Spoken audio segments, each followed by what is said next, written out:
So welcome everyone. Welcome to our panel on achieving health equity, something that I am very, very excited about given my background. My name is Shannon Charles. I am the Director of Workforce Development at Catalyst Miami. I've been with Catalyst for about 7 years now, and I have a pretty extensive background, just working in healthcare. I was a graduate of FIU, and my work has always been in the healthcare field.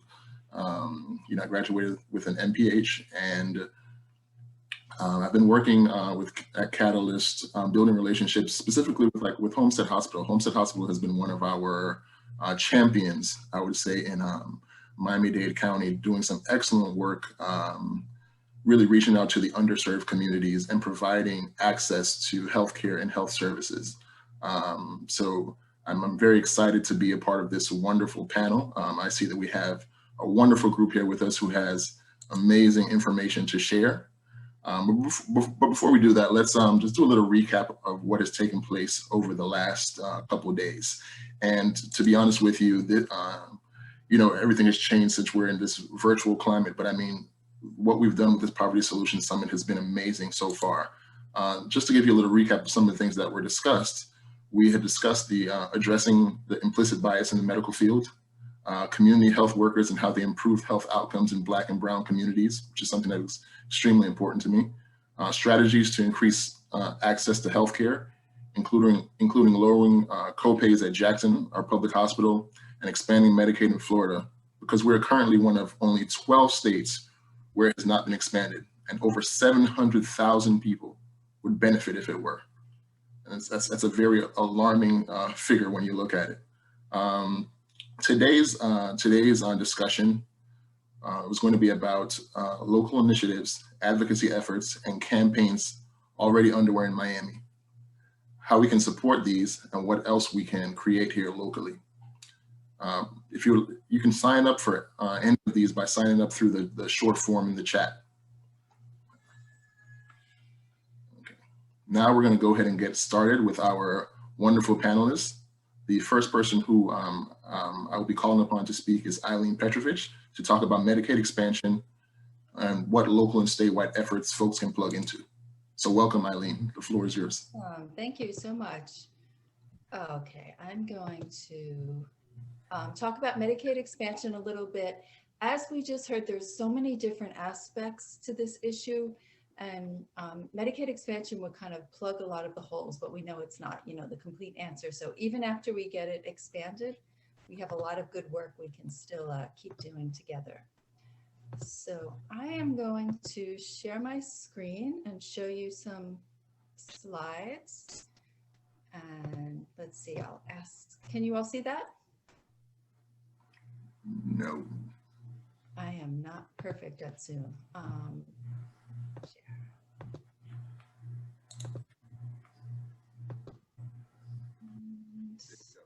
Okay, it's getting better, right?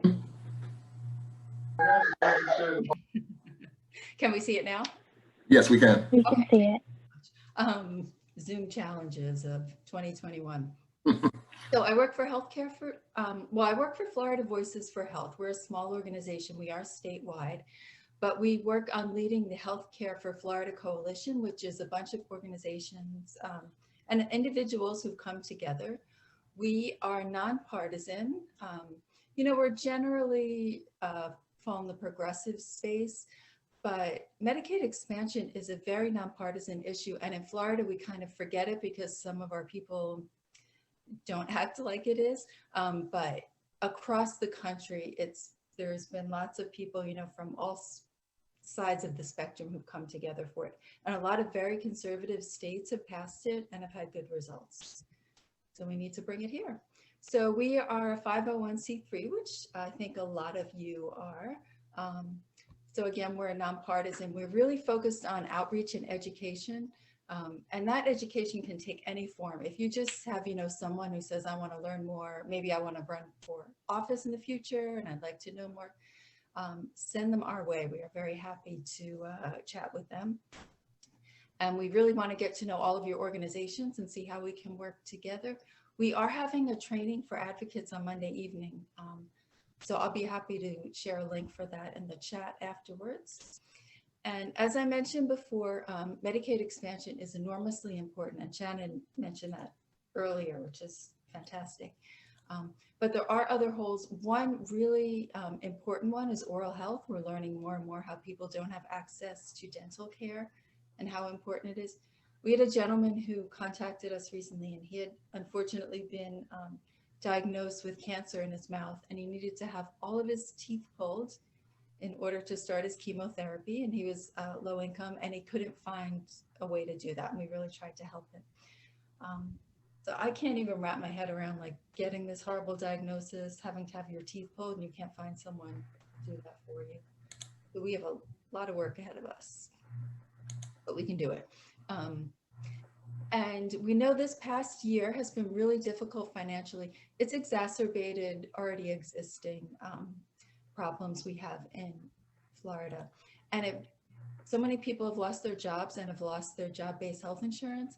So Medicaid rates have gone up.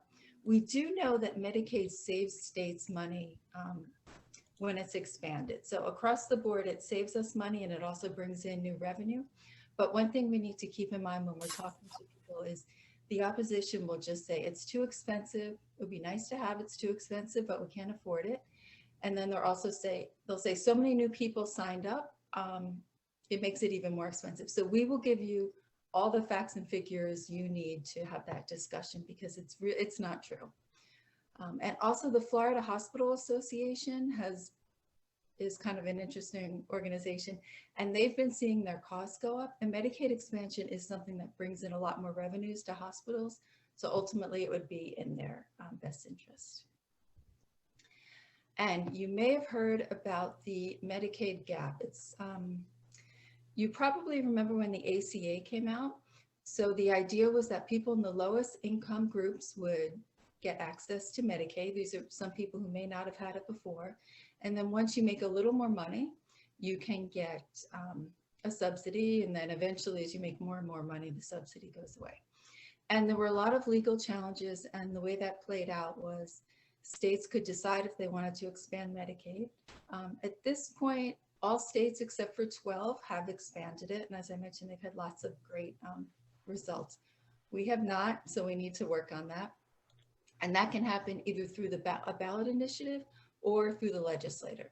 And this part on the right with the income levels, it's just to highlight that the people in these income levels are making very little money, and they can technically buy an ACA plan, but those might be, $400, $500, $600 a month just for a single person. So you can imagine if you're making this kind of money, like maybe less than $12,000 a year, it's not so easy to fit $600 into your monthly budget. And then once you add in children, it gets even more expensive. So currently for adults who are not disabled and who don't have dependent children at home, they can never get Medicaid. There are no options for them. And this is something that a lot of people don't know, so we want to kind of share that information. And we have this number at the bottom, about 1 million Floridians. And we also have this tone box you can see about how difficult it is to come up with a count. It's really difficult work. It's all estimates. We're not completely sure, right? But we think it's over 1 million Floridians who would benefit from Medicaid expansion since COVID-19 started. So Shannon mentioned the 700,000 number before. There's also a 600,000 number, I think, from Kaiser. That one's very, very conservative. So even if you look at this in the most conservative way you can, it's over 500,000 people. And there have been multiple bills introduced. Here are the numbers. Some people like to contact their legislators with numbers. Some people don't care about numbers. They want to just talk about the issues. It's all great. I'm a super grassroots person, so where I always start from is whatever way you want to contact your legislators and decision makers and people in your community is perfect. But we will support you and give you whatever education you need, so you feel like you can speak more confidently. The top bill, Senator Tadeo and Berman's bill, is a really interesting one. That would put it directly on the ballot. I'd be really interested to see if that would pass. And the other ones are more traditional Medicaid expansion bills. And okay, so for the decision makers on Medicaid, one person I'd like to bring up is Manny Diaz, who is in your Miami area. He is the chairman of the Senate Committee on Health Policy. So if you happen to live in his district, let's talk and let's get in contact with him. And a lot of the other people have been just pretty quiet about if they want their views on it. Medicaid expansion did almost pass a few years ago in Florida. So some of the folks who have been around since then are really educated, but newer representatives and senators might need a little more help getting spun up on the issues. And okay, so we are very happy to lead a grassroots movement. So any way you want to plug into that, you're very welcome. And one thing we're seeing is there's been a lot more discussions this past year about just, you know, racial justice. And there's a huge, huge racial justice component to Medicaid expansion. And we'd love to, you know, talk more with you about that. And I think we're going to address it in our training on Monday also. And here are some links. I will put them in the side also. There's different ways to join the coalition and different levels of which one can be involved. For people who are interested in really local work, I love that. And we're working with city councils and county commissions to pass a resolution to really speak out, get some more attention. And the resolution just urges the legislator to pass Medicaid expansion and is sent sort of in an official way to that area's representatives. We just passed 2 of them this week, so we'd like to, you know, keep that ball rolling. And if you like to go to city council meetings and speak your piece for a few minutes, or, you know, contact your community members and get them excited, that's the kind of thing it works out to be. And it can be pretty exciting when it passes. And our short-term outlook, probably like most of you, are really focused on the legislative session for the next few months. But this is a long-term issue. It'd be wonderful if we could get it done this year. We're going to work on it as long as it takes. But after we're past this legislative session, we'll look more at, you know, just community outreach and education. But right now we want to work with people to help them to reach out to their lawmakers and their local media and local, you know, decision makers to let them know that this is important and we can't forget it. And we'd love for you to join our coalition. One thing I didn't mention much is we have an effort where we collect healthcare stories, because we can get a little too in the weeds with, you know, census data and 130% of poverty level, things like that. But this is all really about individual stories and how it can help people. So we have one of our coworkers, Tamika, she's called our story collector. So for people who have been personally affected and will be personally affected, if they're willing to share their story, we'd love to work with them and we can help them get greater reach. So this can be through video. Some people like to maybe come to a virtual event with us, or they can write up a paragraph. There's a lot of flexibility in that. And we only use first names. So we want to protect people's privacy a little bit. And you only share as much of your story as, you know, you would like to share publicly. And this is my boss's email, Scott Darius. Feel free to email him. I'll put my email in the chat box too. So any questions we'd love to have. Thank you. Thank you so much, Eileen. That was wonderful. You know, one of the things that really resonated with me was when you spoke about oral health equity, because that's something that we've definitely, you know, we've been fighting for oral health equity for the longest. You know, when it comes to, and I see Alyssa showing her shirt. You know, one of the things that people don't realize is how poor oral health can have other effects on the rest of your body. So it's definitely something that's important that we need to, you know, take into consideration. I just want to pause for a second to allow anyone else who would like to comment or ask any questions to, you know, feel free, the floor is open if anybody has any questions or comments that they would like to add. Oh, hi, Eileen. Sorry, Alyssa. You want to go first? Okay. Hi, Eileen. I'm Brian Larson. I know a couple of years ago, there was a big push to get enough names to get it on the ballot. And then it was really kind of shut down. Can you talk a little bit about that and how it was shut down and who was behind that? Thank you for bringing that up. I should have mentioned that before. Yes, so I believe, and many of you, all of you probably agree, if it does get on the ballot, it would pass. I mean, there's been recent polling that actually was focused on the Miami area among GOP primary voters. It's like a 75%, favorability rate on Medicaid expansion. And of course, left of center, it's even higher. So we've seen lots of ballot initiatives pass in the past few years that I thought were great initiatives. And then we saw the legislator and other, maybe murky actors try and get in the way of those being implemented. So there have been a lot of efforts to try and keep ballot initiative, try and make it a lot harder for questions to get on the ballot. There was legislation passed recently that kind of raised the bar. And petitions had been collected before that. So there are now some court cases to determine if the Medicaid expansion petitions have to follow the old rules or the new rules. It's currently with the Florida Supreme Court. So this will continue. There'll probably be new petitions going out. If you want to sign it and get your friends and family to sign it, we'll definitely be hitting you up for that.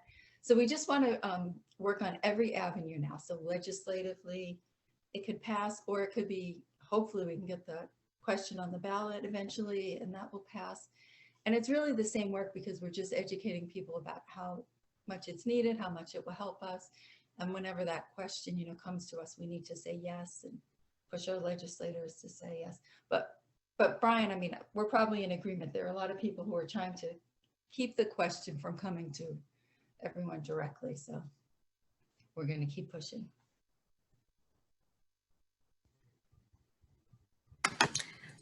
Thank you so much for sharing that link, Natalie, in the chat. Appreciate it. I just wanted to make a comment that, Eileen, you mentioned that, or I saw on one of the slides that a lot of legislators refuse to comment on things that they're actually, passing or not passing. And it's really frustrating because obviously there's a lack of transparency there.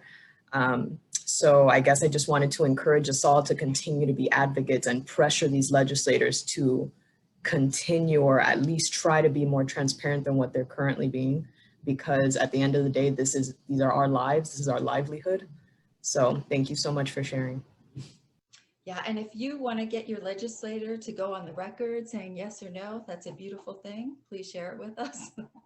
The League of Women Voters is working on that now, and sometimes they have some luck really, breaking down some doors.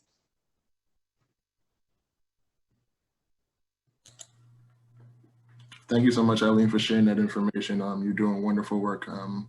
Keep it up. Thank you. We have our next panelist will be Nicole Crooks. Nicole, can you tell us about Girl Trek and other efforts to improve health and increase access to healthcare in Overtown and Liberty City?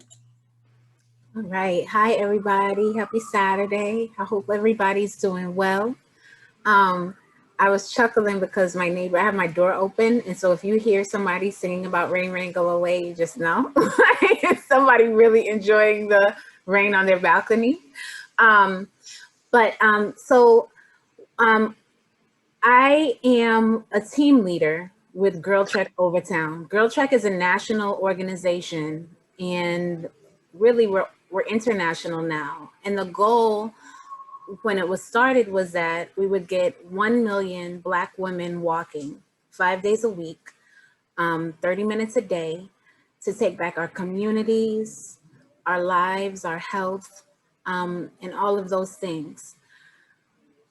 What we know is that, in particular, Black women who are the ones who carry the communities on their back, who carry their homes on their back often, mostly, is that we're dying from things that can be prevented through exercise, through diet, through connection, right? One of the things that I found very interesting, and it made so much sense, was when we would start talking about the fact that loneliness is as deadly as smoking a pack of cigarettes a day, right? And I think we have come to know and experience that a little bit more during this pandemic, right?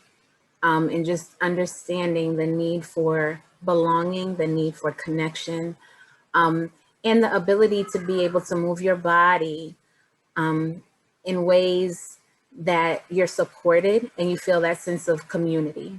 One of the things that I've definitely picked on throughout this entire, during this entire summit, and one of the things that I love is that it's about going back to the basics, right? Like so many things are about going back to the basics, going back to that whole sense of community, that whole sense of the village, that taking ownership for each other and ourselves individually, that self-care, and just that promoting family. And my friend gave me a term called it framily, right? So not only by birth, not only by blood, but just those friends who become family.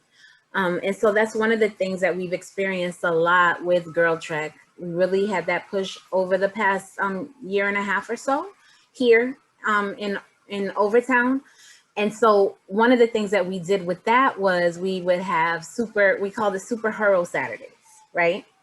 And so every Saturday morning we get up, gather, and do something different that was active. And it built a family. During COVID, since we know that one of the largest populations and demographics who is being negatively affected by that is the Black community, right? In particular. So National took a really strong stand and said, no, we're not going to gather anymore together, but we will remain active. And with that initiative, several things occurred. We started doing virtual walks, and it really kicked up the whole membership piece, where we really actually hit that 1 million mark. When they started, it was, it was gradual. It was gradual, getting people to join, getting people engaged, keeping people engaged. And during COVID, we had to get very, very creative.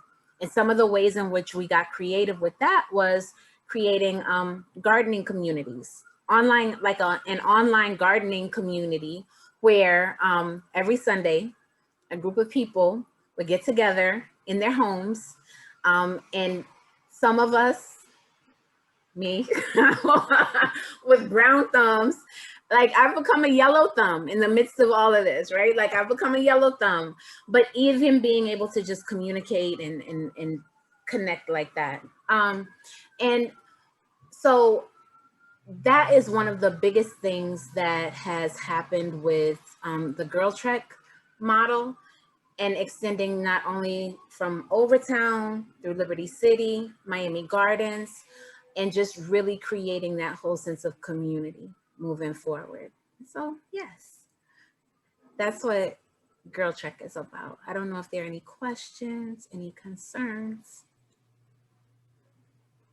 That was amazing. I just wanted to touch on one of the things that you said about, moving to this like virtual world and creativity. I think COVID has definitely touched on people's like creative spirit, and it's helped us to find other ways to do things. So I'm glad that you were able to continue your efforts, even though we weren't able to gather in person. So great work. Thank you. You know what? And may I just say one other thing? And so one of the things that came from that also is because collaboration is everything, right? And we know that in Overtown and other communities like Overtown,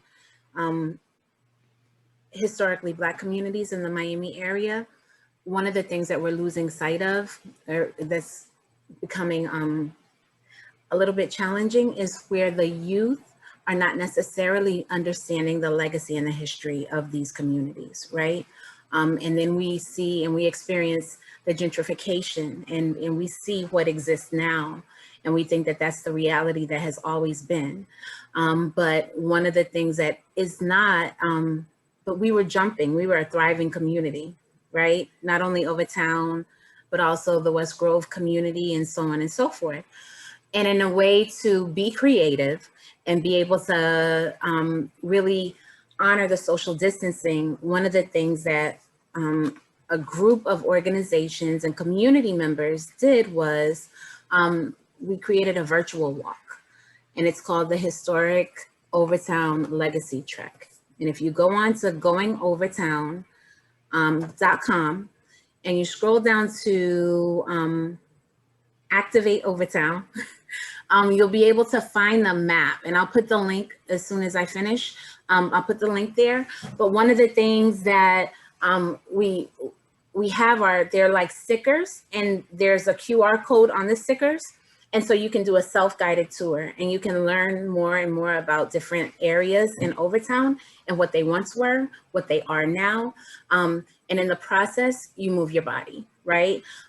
Here in Overtown with Girl Trek, we do the Historic Legacy Trek every 4th Saturday of the month. So you're more than willing to join us.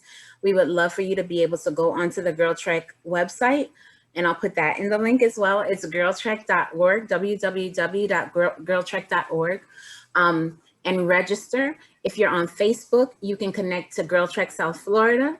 And so you will always stay at the top of all of the information that is coming out and coming down. We are on a hiatus for a while during the winter, but we're back in full motion right now. So we would love for you to connect with us. And just one more thing, and it's not necessarily Girl Trek related, but it's just a plug. We have a night with, that we're calling One Night in Overtown. And it's kind of a play off of One Night in Miami. I don't know if everybody was able to see that on Amazon Prime, but we will sit down with Dr. Enid Pinkney and Ms. Jackie Collier to have reflections on Overtown. Ms. Collier is actually an honorary Girl Trekker.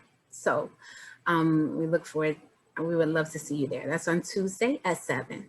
So I'll put all of this information here. Thank you so much, Nicole. And continue the great work that you're doing in the community. So moving on to our next panelist. His name is David Perry, and David is going to share his ideas about what a COVID vaccine ambassador program could look like here in Miami. Welcome, David. Yes, hi, thank you. Yes, as Shannon just mentioned, I'm going to talk about COVID vaccine ambassadors. And this is a way to resolve a big issue that we're having here during the pandemic on racial equity in general, and I would say vaccine equity in particular. And that's both access and distribution of COVID vaccines to marginalized communities.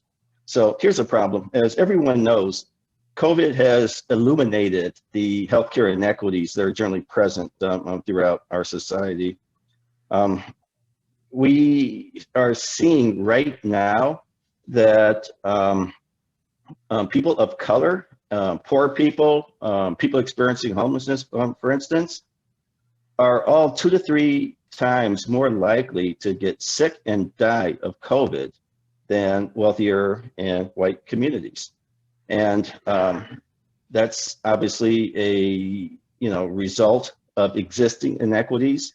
People of color simply are more prone to cardiovascular disease, diabetes, obesity, COPD, and these are the comorbidities that make your mortality from COVID much more likely.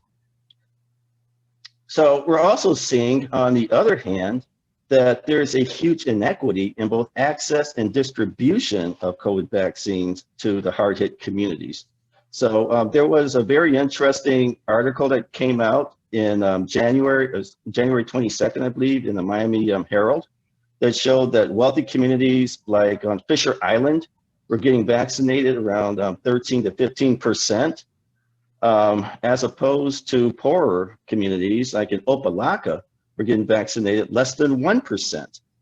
And and throughout, I think if you look at the average throughout Miami-Dade County, it's something like 3 to 10% difference in terms of both access and distribution of vaccines to marginalized communities as opposed to the wealthier communities.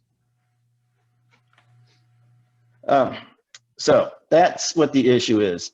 Now, a concept came out of Boston about 2 or 3 months ago called COVID vaccine ambassadors. And this relies upon what's known as the peer workforce. Peer support specialists, sort of like very similar to community health workers.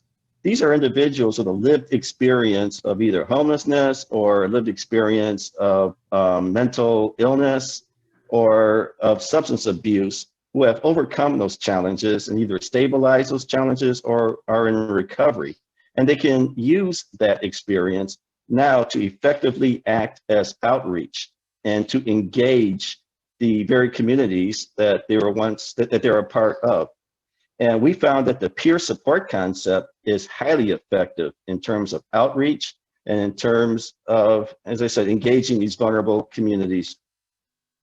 So I put a link into the chat box, and I would encourage everybody to please take a look at that link about COVID vaccine ambassador programs. It's a very detailed 2-page both job description and also just an overview of the program in general.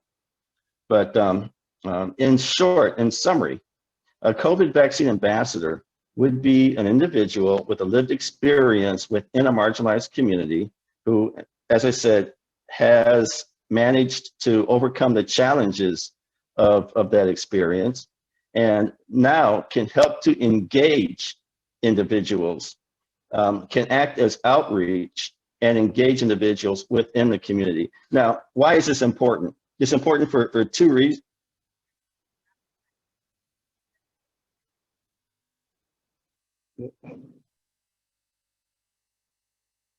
Oops. You're still with us? Was I? I'm sorry. Am I communicating, or did I get cut off? You're good now. You're good now. You cut off for a little bit, but okay. So why is this important? It's important both from the provider end in order to engage vulnerable communities, and it's extremely important from the community end to dispel many of the myths, or it's not really myths, I would say dispel the concerns that people legitimately have in terms of receiving the vaccine, based upon the general mistrust of the medical community in the first place, because of obviously historical, issues such as the Tuskegee, a medical scam or experimentation scam. And also existing inequities in the system, where, because of implicit bias, and I think we had a panel that they really went through that very well on Thursday, because of implicit biases, that create that gap and that disconnect between the medical community and marginalized communities. So, as I said, please take a look at that link. Please click on that. There's this document, by the way, comes from the Federal Housing and Urban Development, and it's the area that is responsible for funding homelessness shelters and funding homelessness programs. And so they give examples of many ways in which these programs can be funded, both through the federal government, through entities such as the Miami-Dade Homeless Trust, and through state and county governments as well. So money is there to implement these programs. And just to wrap up, I would say that peer support programs in general are highly effective. We have about a 20-year history to show that they're highly effective in reaching marginalized communities. And I think that this particular program, can be a game changer in terms of engaging, people of color, folks that are experiencing huge inequities and disparities in access to the vaccine. So, does anybody have any questions? Yes, we have a couple of questions. I see Alyssa has her hand raised, and also Natalie. So whichever, go first, go ahead. Hi, David. So I had a question regarding the ages of vaccine ambassadors, because I know there tends to be some generational barriers in you know, maybe youth are more likely to relate to youth. So I wanted to know if there has been encouragement for older adults as well to become vaccine ambassadors. That's extremely important, and I'm glad that you brought that up. Youth will obviously find it much more easier to engage and relate to other youth who are vaccine ambassadors. You know, it's a simple matter of recognition, of talking the same language, of the same slang. And, you know, we're just emotionally more, you know, susceptible to connecting with somebody that we feel is of our generation. You know, so an old fogey like me, for instance, is simply not going to connect as well, you know, with an 18-year-old or a 17-year-old. So that's an excellent point, and you do need to have ambassadors throughout that whole slice of the generation. You know, so on the other end of the spectrum, having an elderly or a senior citizen ambassador would be very important towards connecting with the elderly community. Thank you. I believe Natalie had a question as well. Yeah, just a quick question. Thanks, David. This is a really, I think, helpful resource. And the fact that the job description is made, I could see it being really useful. I'm wondering if have specific organizations been identified, or is that like the call to action for us to help try to find maybe organizations that would have the capacity? Because I work for a health foundation here, so for the Health Foundation of South Florida, and I could see this being something that we would consider funding. We would just need to find the organization to house it. So it's like two-part. I don't know if you want to respond to that reflection. Yeah. And I would say yes and yes to both of the options that you advanced there. And I have actually worked with Health Foundation of South Florida in the past. I know that you guys put a priority and an emphasis on funding peer support programs. You know, so you're no stranger to the peer support concept. So that's really great. Yes, as I said, this originally came out of Boston. It came out of the community, the FQHC community, fairly qualified health centers. These are community clinics, you know, that serve poor and vulnerable populations. And the folks in Boston, you know, were extremely sensitive to the inequities, you know, apparently, you know, throughout the poor neighborhoods of Boston. So it was the community health clinics there that really came up with this idea. And apparently they've gotten funding just through their own money, apparently their own funding sources, and through other, you know, community-based organizations. Here in Miami, right now, it's just a concept. I've just simply been circulating this around. I'm very much connected with a couple of community health centers here. And I would like to be able to propose this, you know, as a program. You know, we're having issues right now with allocation of vaccines. Some community health centers have them. I believe Jesse Trice, for instance, has them. The one I'm most affiliated with, Camilla's Health Concern, does not at this point. You know, so we're getting a very uneven allocation of vaccines. Once we do, then this is something that I will certainly strongly push. And I would believe, you know, that this would fit squarely within the funding priorities of your organization. I would hope it would.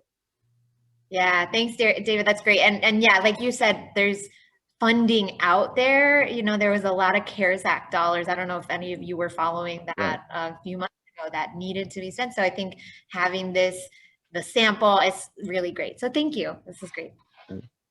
And it's not just, I don't know how many CARES Act dollars are still out there. You know, there undoubtedly, there will be more coming hopefully by mid-March, you know, when this $1.9 trillion bill finally gets through.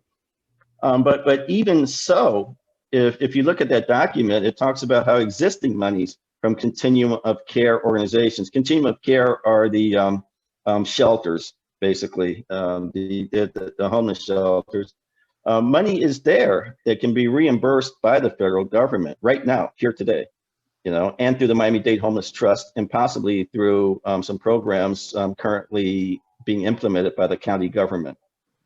So, you know, if the will is there, the money is there. Great. We have time for one more question. I see there's a hand raised. If you'd like to ask your question, go ahead. Yes, if I may. So this is Gabe Ochoa with the YMCA. So right now here, and we have several of our community health workers. I just want to put something out there, is that sometimes throughout the years we start working, and we have worked through many years with this model. Now we turned into community health workers because that was something that the medical community could understand. So when we were trying to call them leaders, and Natalie, we have been working with the foundation for probably 12 years, and we call it leaders, we call them community liaisons, we have called them all things, and then we landed on community health workers because that allow us to speak the same language that the medical community. And there are many, many, many studies and many examples of how that works. And David, you're 100% correct on this PR model. I just wonder sometimes that sometimes we could be our enemies, because if we continue to maybe use different names to the same thing, then it doesn't seem like strong, right? So, and this is a horrible example, so don't quote me on it, right? If a fast food chain will have 100 restaurants with different names across the country, no one will understand, and they wouldn't have a power until you see that all 100 are the same. And then out of the sudden, you understand the chain, and they may have then more power because they are all over the place. Presently, and the team will, can detail that we worked with an organization, with a group to bring the vaccine to the seniors, and in a weekend, 274 seniors were vaccinated. So it was that grassroots, knocking on doors, getting the people, filling out the paperwork, manning the day of the vaccination. And that is because, there are many organizations like the Y that could do that work in different parts of the county, or the South Florida region. What I would like to also leave out there is, and David, you mentioned that briefly, if you find who has the vaccines, that we can then reach out to them to say, hey, we are here and we have the team ready to be deployed. This is not a concept. We have been doing this for many years now, to join forces with you, David, and other organizations that may have this figure, and maybe unify the name so that it really is a massive effort. We all kind of talking the same language will be great. Right now, I'm struggling trying to find who has the vaccines so that we can help with this equity issue. Because the problem is, there are some organizations, again, we may not be working together, they have the capacity, but we don't have the access to the vaccines to be able to then deploy the team into the communities. The other piece that needs to be understood is that some of the organizations may have some resources to do so, but the funders also have to help those communities to be able to sustain that effort when the community goes out. And Natalie already told this to Yanis and Fernanda, and to try to figure out who has the vaccines, that we can make that link right now, because I feel very strongly that through Nicole in Girls Strike Love It, we had and supported that group in Broward for a while. If we will right now have an organization that had the vaccines, and just with the people on this call, I bet you we could deploy it and have hundreds of vaccines delivered in a heartbeat. Because everyone here, Nicole, you have a whole access to that community there. David, your contacts, the Y has your contacts, and other people here. We just need to make that connection. So if you find help or please let us know. Excellent point. Thank you. If I could just say something real quick about the two terms, community health workers versus peer support. I'm a strong believer in the CHW terminology, because that's a very expansive concept. But it's also important to understand the peer support concept as well, because that's been recognized by the federal government as reimbursable under Medicaid. I believe the Florida Medicaid program will also pay for certified peer support specialists, and many private payers like Blue Cross Blue Shield will also pay for peer navigators and peer support specialists. So let's not get too caught up in the terminology. It's all the peer workforce. Okay, thank you for that. Next, we have Alyssa Gonzalez and Marlene Lewis to discuss their YMCA Community Health Worker Program in Miami-Dade and Broward. Good afternoon. So firstly, I want to say thank you to Catalyst for giving us the opportunity today to speak about our initiatives and things that we do on a day-to-day basis. Let me go ahead and see. Can you guys see the screen? Yes, we're able to see it. Okay, awesome. So firstly, me and Marlene, we come from the YMCA of South Florida. We work in community health strategies, and they steer from 2 branches. They steer from our Fort Lauderdale branch at LA Lee, the YMCA Missile Community Center, and then they steer from the Village of Alapata YMCA Family Center in downtown Miami. I don't know if you want to actually waiting to see. So just to briefly touch on what a community health worker does, essentially our work is to be the advocates for those in our neighboring communities. Essentially, that is just the main part of our role. So for example, the way that we look for these community health workers is we, hire the residents in the community and we provide these workers with extensive trainings. These include health equity trainings and disparity trainings to serve their, own neighbors, families, and friends. We recruit and identify and enroll residents in programs, and we connect these residents to resources and also get them engaged and provide them engagement opportunities. So one of the ways that we were able to do that during the pandemic was establish a community hotline. So our community hotline is our way of giving our residents, neighbors, in any community from Miami-Dade and Broward, a way to reach out to community health workers like myself and Marlene. Some of the resources we were able to provide was an extensive resource packet providing resources to transportation, food, and just, bus transportation. We also have an emergency fund relief program that they were able to call in and ask about using this hotline. Another thing that we were able to establish throughout the time that we've been working in the pandemic are these interactive workshops that we did remotely. This ties into one of our programs that we'll later speak about, which is our health navigation program. These workshops included our Living Healthy. It was a 6-week program. It was pertaining to daily health concerns. Our second workshop was our fall prevention tips program. We had it. It was a once-a-week attendee 8-week program, and it was called A Matter of Balance. And then our last one was our diabetes self-management workshop. That was also a 6-week program that we provided to our active older adults. Another thing that we were able to do, I'm glad that David spoke about our COVID test, COVID-19 in general, and testing and just administering vaccines, was for some time being, we worked with a nonprofit, we worked with Ready Responders for a brief period of time to administer at-home testing for our seniors in Broward County. We were able to administer over 300 at-home tests using them and our resources. So like I said, they would contact our hotline, and this is where we were able to just, bridge that gap between the resources and the opportunities they had out there with, our connections to the community. So they would reach out to us, and then we would go ahead and schedule it to them. And then recently, actually about a week or 2 ago, we established another connection to COVID, and we were actually able to administer these vaccines in certain communities in the Cutler Bay area, Margate area, so both in Miami and Broward.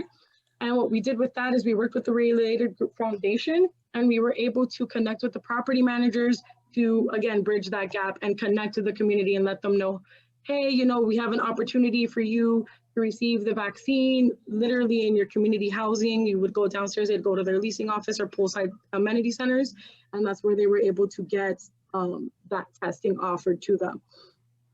Along with that, our main focal point beyond that is just healthy living and social responsibility aspects that we focused on. So we partnered with the Miami Dolphins Foundation towards the latter months of the year in 2020. So this started in August. And essentially what we did with that was we worked with the Miami Dolphins Foundation, and here in Alapata, we had over 20 housing communities. And with that being said, we talked to each property manager and we said, listen, we have an opportunity to not only work with your senior community and the populations that you have within these apartment complexes, but also work with local businesses and help with the economic standpoint of it too. So a part of, our healthy, well-being and social responsibility principles, we also definitely wanted to focus on talking to local businesses and helping them out as a means of economic responsibility that we feel like we need to share in the community. And with that, we did it from August to December here in Miami, and the same with Broward. And we provided over like 4,000, 5,000 meals within that time span. So that is something else that we were able to do. And then lastly, through our branch, as far as food resources went, we also worked with a nonprofit in Broward, Poverello, who also partnered with us in Miami-Dade County. And they were able to provide, at least here in Miami, over 50 active older adults with 6 weeks worth of meals. And these meals were tailored to their diets. So if some, were vegan or maybe couldn't eat certain proteins, had some specific, things they can't eat due to their chronic diseases like diabetes and high blood pressure, they were able to actually tailor their diets and provide them healthy meals for a 6-week period. That was something that we also did in October and November. Lastly, what I would like to touch base on, another thing that we, did throughout our food programming was also offer the YMCA Health Navigation Program. That program, just to briefly explain it before I hand it off to Marlene, is just a one-on-one assistance program. Again, we do have a social responsibility that is one of our principles, and we wanted to go ahead and help the community, remotely with learning how to manage diabetes, asthma, their heart disease, any chronic condition that they have, and just build that gap and bridge it for them. So without further ado, I want to introduce Marlene Lewis. She's in the Broward County sector, and she's going to go ahead and explain to you today the YMCA Health Navigation Program and what it offers. Hi, everyone. As she said, my name is Marlene. I stutter, I get nervous. Shannon, how many time do I have? Do I have enough? We have about 3 minutes. Okay. So with that said, I'm a CHW. I work for the YMCA, as you know that. I work in the YHN, the Health Navigation Department. So what I do, I teach people, I should say, we teach people how to self-manage their illnesses. Because I only have 3 minutes, I want to go quickly and touch on some bases. Let's talk about, so we teach them how to self-manage their chronic illnesses. And with that said, we offer resources to help manage that illnesses, because sometimes you hear high blood pressure, but there's something underlying, okay? So there's something causing the high blood pressure. So we try to attack that. So if it's a job issue, if it's family issue, we try to address that also so we can curb the high blood pressure. I also worked in the hospital, so I see a lot of people get discharged, and when they get discharged, they don't have health insurance. They get the prescription, but they don't have health insurance. They don't have doctors, and they don't have jobs. That's where we come in. We connect them with the community. I feel like as a CHW, we're advocating. So we're the advocate, we're the resources, we're the liaison between the hospital and the community. Because when the hospital discharge them, when a case manager discharge them, if they're not going to behavioral health rehab or physical therapy rehab, they just get the package, go seek it on your own. Some of these people can't read, they can't advocate for themselves, they can't talk to their doctor. So that's where we come in, where we are the one that advocate for them. We also work with undocumented people. They need resources, they need health insurance, they need a place where, so what we do, we work with partners that connect them to these places so they can get better, they can get health insurance, they can get a doctor that works with them. And I'm muffling now because he told me I have 3 minutes, So basically what we do, we teach them. So if I have a person with high blood pressure, I teach her about eating habits, physical activity habit, how to communicate with his or her, how to communicate with the primary care, how to connect with the community to get resources. And so they can be better self-managers. That's what we do here at the Y. You know, we have partners, as I said, that work with undocumented people. I keep saying that because that's so important. We connect them to job resources. That's so important. And I want to say a big shout out to our funders, because without them, this wouldn't happen. You know, we have people that has high blood pressure, diabetes, that needs a chair in their shower.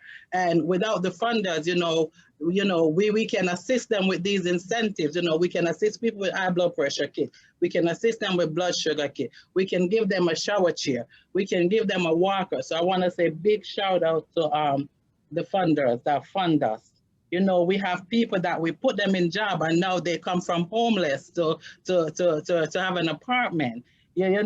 We deliver food. We connect them with doctors via virtual. The intake process is so easy. We don't need much. We just need name, number, address. Name, number, address, and a brief information about your medical health, so we know how to and where to take it. So we're going to ask you some stuff about your health, but that's to better serve you, and to help you serve yourself better. So guess that, I guess that, any questions? I mean, I know I went fast, but it's 3 minutes. There's so much to cover, but I just want to say CHWs are I feel like we are going to where we're social workers, case managers. We are it, and it's so important that we spread the word, and we advocate for CHWs, so there will be more CHWs. I love working in my zip code because I understand my community understands me, and just sometimes, even now that we are virtual, I don't even have to see them. Just talking to them, sometimes they get that. They know that I'm here for them. I'm honest, I'm real, yeah. So my job is to uplift and improve and educate the communities that we serve. Thank you so much, Marlene, for that. You did a wonderful job. Thank you, guys. Sorry, I wanted to go ahead and leave the space open for our lovely Executive Director and Community Health Strategist, Amelia Solano. I don't know if she can have just like a small opportunity to talk really quickly. Sure. Alrighty, thank you. Thank you. Sorry about that. My computer crashed right when we were showing the presentation.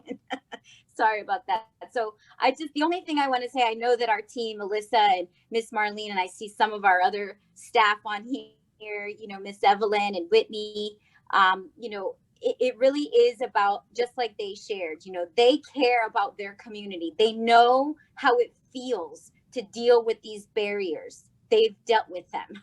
They've grown up dealing with them. So there's nothing that we can do more than they can do. They're the ones who really are going to pass that knowledge and that empowerment opportunity. And when we're talking about any issue, whether it's dealing with COVID vaccines, dealing with COVID testing, dealing with just general different issues around health, it is going to be our frontline grassroots, Miss Marlene's, Miss Alyssa, Miss Evelyn. Those are the ones who are going to make a change. And we really just need to be focusing on how can we increase that, the opportunity to do that. So I'll definitely be sharing some contact information. I see a couple questions about that. So I'll share my email and I'll share the presentation in case you can share that, Sharon, in with the group as well. So thank you guys so much. And thank you to all of our wonderful panelists for sharing information today and taking the time to speak with us.